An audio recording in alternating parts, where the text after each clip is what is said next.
Hi friends, मैं अभिषेक आपका फिर से अपने इस YouTube channel love mega classes में स्वागत करता हूं। आज इस वीडियो में फिर से मैं वो 10 प्रश्न लेके आया हूं जिनसे प्रश्न पूछे जाते हैं, बार बार पूछे जाते हैं और साथ ही उन क्षेत्रों से प्रश्न बनते हैं। देखिए, जब आप प्रैक्टिस सेट बनाते हैं घर पे तो उसमें से देखिएगा कि कुछ खंड होते हैं, उनसे बार बार प्रश्न आते हैं। भारतीय जो परीक्षा का सिस्टम है उसमें कुछ विशेष खंड होते हैं जहां से हमेशा ऐसे प्रश्न आते हैं जो आपको दिग्भ्रमित कर देते हैं या बार बार कंफ्यूज कर लेते हैं। उन क्षेत्रों के बारे में आपको डिटेल नॉलेज होनी चाहिए, साथ ही उनका अभ्यास आपके पास बार बार होना चाहिए। चीजों की जब पुनरावृत्ति करेंगे वो चीजें सटीकता से आपके अंदर आएगी। लेकिन हाँ, फिर से मैं बता दूं कि जो भी चीज करेंगे, मतलब भारत के भूगोल के बारे में आप पढ़ रहे हैं, भारत में वर्षा के बारे में पढ़ रहे हैं, भारत में वन के बारे में पढ़ रहे हैं, ये सारे नोट्स आपके खुद से बनाए हुए होने चाहिए। मेरे बनाए हुए या किसी सर के बनाए हुए नहीं होने चाहिए, वो आपको खुद से बनाना है। हाँ, हम लोग के चीजों को देख करके आप उसका समझने का सहारा ले सकते हैं, नोट्स बनाने का सहारा ले सकते हैं, लेकिन नोट्स बनना आपसे चाहिए। मैं नहीं कह रहा हूं कि मेरे ब्लॉग पोस्ट को पढ़िए, मेरे यूट्यूब को देखिए और वहीं से शुरू हो जाइए, नहीं, ये खुद आपकी होनी चाहिए। जैसे कोपेन का वर्गीकरण में जब आप जाएंगे तो सबसे पहले आपको पूरे भारत के नक्शे को खुद से ड्राइंग पेपर पे बना करके आपको देखना है कि कहाँ पे क्या आ रहा है। जब आप एक बार दो बार अभ्यास करेंगे तो फिर कभी दिक्कत नहीं। भारत में नेशनल पार्क हो गए, इसके अलावा वन हो गए, मैदान हो गए, इन सब चीजों को आपको खुद से देखना होगा। इसके साथ ही भारतीय संविधान में, भारत के इतिहास में, मॉडर्न हिस्ट्री में, खास करके अंग्रेजी राज के लड़ाइयों में जो हमारा एक तरह से राजनीतिक डॉग फाइट था, उसमें 20 के बाद की घटनाओं को अवलोकन आप इतना सूक्ष्मता से करें कि परीक्षाओं में कैसे भी प्रश्न पूछे आपसे कंफ्यूजन न हो, गलत न हो। एक गलत और कैरियर तबाह। चलिए आइए, आपका समय नष्ट न करते हैं, सबसे पहले प्रश्न देखते हैं। पहला प्रश्न कहता है कि किस रक्त वाहिका का व्यास सबसे छोटा होता है? सुंदर प्रश्न है। केशिकाएं, धमनी, लसिका या इनमें से कोई नहीं? सही उत्तर है केशिका। आप detergent co dot dot dot के रूप में परिभाषित कर सकते हैं। डिटर्जेंट जो है, हम लोग कपड़ा धोते हैं, उसमें 4 ऑप्शन है। कैसे परिभाषित करेंगे? एक तरल पृष्ठ सक्रिय कारक, एक तरल विलयन, एक तरल घुलनशील या इनमें से कोई नहीं?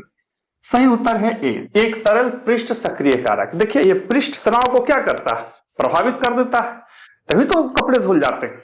अब यही प्रश्न को एक अलग तरीका से भी पूछ सकता है, उसे इसने अलग तरीका से पूछा है, तो आपको ध्यान रखना है परीक्षाओं में।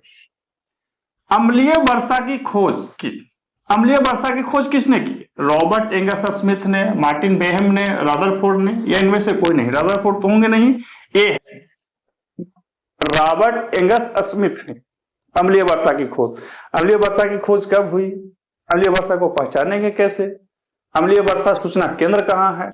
वैश्विक स्तर पर इसके लिए क्या प्रयास किए जा रहे हैं? इन सबको भी आपके नोट्स में शामिल होना चाहिए। ऐसे मेरे ब्लॉग पोस्ट पर जाके पढ़ सकते हैं, लेकिन नोट्स मैंने क्या बनाया बताया, खुद से बनाना। राज्य पुनर्गठन आयोग ने सिफारिश की थी। राज्य पुनर्गठन आयोग जो गठित हुआ था पहली बार संसद के द्वारा, उसने क्या सिफारिश की? 14 राज्य एवं 5 केंद्र शासित प्रदेश, 14 राज्य एवं 7 केंद्र शासित प्रदेश, 14 राज्य एवं 6 केंद्र शासित प्रदेश, 16 राज्य एवं 6 केंद्र शासित प्रदेश। सही उत्तर है सी, 14 राज्य एवं 6 केंद्र शासित प्रदेश। अब यहाँ पे देखिए, राज्य पुनर्गठन आयोग से हमेशा हर दूसरे परीक्षा में आपको प्रश्न मिलेगा कि राज्य पुनर्गठन आयोग कब बना था, इसने क्या अनुशंसा की, इसके अनुशंसा का आधार क्या था। जब आप प्रारंभिक परीक्षा की तैयारी कर रहे हैं तब अलग चीज है, जब आप मुख्य परीक्षा की तैयारी कर रहे हैं तब अलग चीजें होती है। लेकिन जब आपको इंटरव्यू में पूछेगा तो इसी से अलग पूछेगा, तो आप एक अच्छा खासा बायोडाटा जो भी किताब पढ़ते हैं वहां से इसके बारे में जानकारी रखिए। लेकिन जब आप वीडियो देखने जाते हैं तो वहां से बहुत सारी चीज पॉलिटिकल बातें घुसेड़ दी जाती हैं। ये चीजें आपके जो समझ है उसको प्रभावित कर देगी। आप चूंकि पॉलिटिकल बातें सुनने में बहुत अच्छी लगती है, हम किसी न किसी खास विचारधारा से जुड़े होते हैं, पॉलिटिक्स आ जाती है तो सुनने में अच्छा लगता है, लेकिन एकेडमिक रूप से ये आपको प्रभावित कर देगी। इसलिए जो तथ्य हैं, तथ्यों को ही समझे, तथ्यों को ही पढ़ें और तथ्यों से आधारित ही प्रश्न पूछे जाते हैं।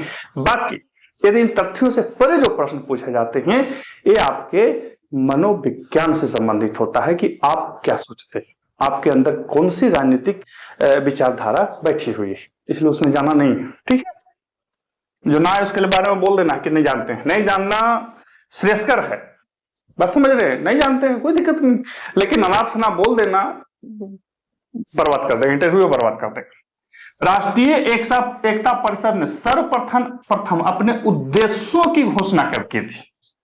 अब यहाँ पे देखिए, राष्ट्रीय एकता परिषद कब गठित हुआ ऐसा नहीं पूछ रहा है, यहाँ पे पूछ रहा है कि राष्ट्रीय एकता परिषद ने सर्वप्रथम अपने उद्देश्यों की घोषणा कब की थी? 1967, 1968, 1969, 1962? सही उत्तर है 1968। 1968 में इसने सबसे पहले अपने उद्देश्यों की घोषणा की थी। इसके उद्देश्यों में जो हमारा संविधान के उद्देश्य का है लगभग वही चीजें शामिल थी। धार्मिक भाईचारा, सहिष्णुता, धर्मनिरपेक्षता, राजनीतिक, सामाजिक, आर्थिक न्याय, ये सब चीजें इसमें शामिल थी।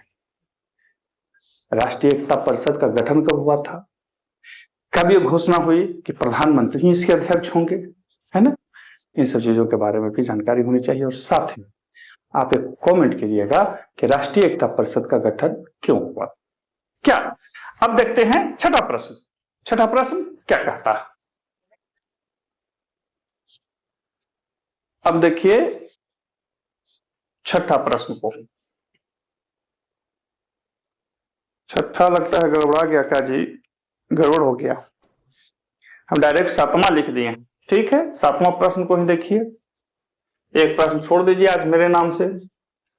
भारत के उच्च न्यायालय के किसी न्यायाधीश की आयु के बारे में प्रश्न उठने पर उसका निर्णय कौन करेगा? वहां 5 था, 5 के बाद 6 होना था, अच्छा ये था 6 हमसे 20 हो गया लिखते समय, गड़बड़ हो गया। सातवां प्रश्न कहता है कि भारत के किसी भी उच्च न्यायालय में न्यायाधीश की आयु के बारे में कुछ समस्या उत्पन्न हो गई, आयु विनिश्चय नहीं हो पा रहा या आयु के बारे में मतभेद हो गए, उसका निर्धारण कौन करे? उच्च न्यायालय के न्यायाधीश। ऑप्शन कहता है कि हाई कोर्ट का, माने जो भी कोर्ट है उसका मुख्य न्यायाधीश, संबंधित राज्य का राज्यपाल, भारत का मुख्य न्यायाधीश, या इनमें से कोई नहीं। तो सही उत्तर है इनमें से कोई नहीं। इसका जो निर्धारण होता है राष्ट्रपति करते हैं भारत के मुख्य न्यायाधीश के परामर्श। भारत के मुख्य न्यायाधीश के परामर्श पर राष्ट्रपति करते हैं, यह सही उत्तर है। और परामर्श जो होता है सलाहकारी नहीं होता है, लगभग बाध्यकारी होता है। आप कहेंगे श्रीमान लगभग क्या होता है?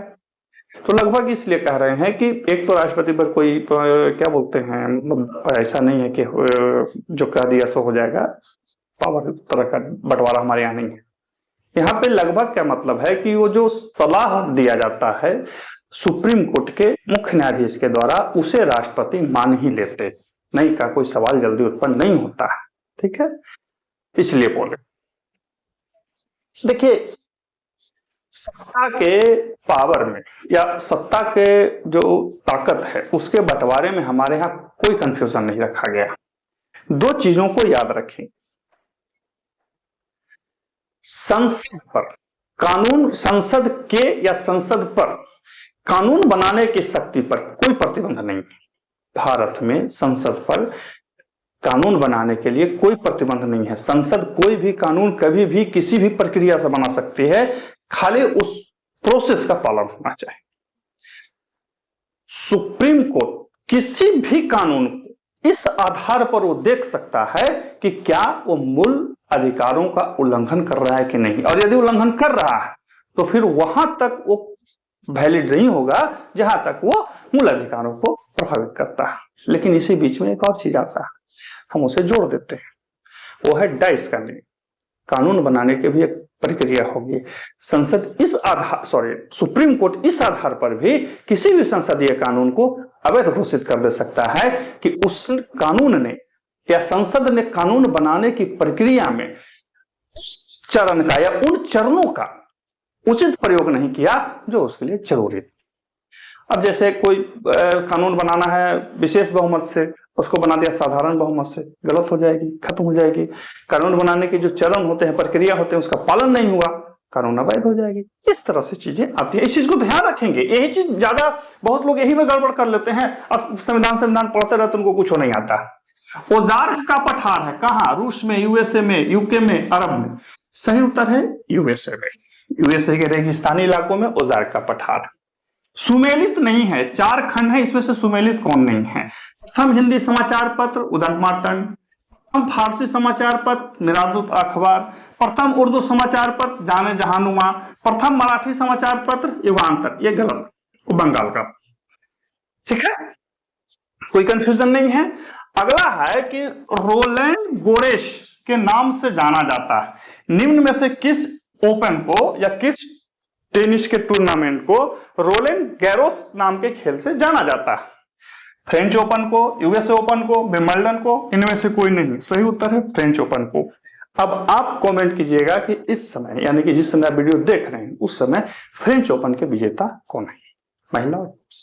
ठीक है, फिर मिलते हैं अगले वीडियो में, तब तक के लिए गुड बाय।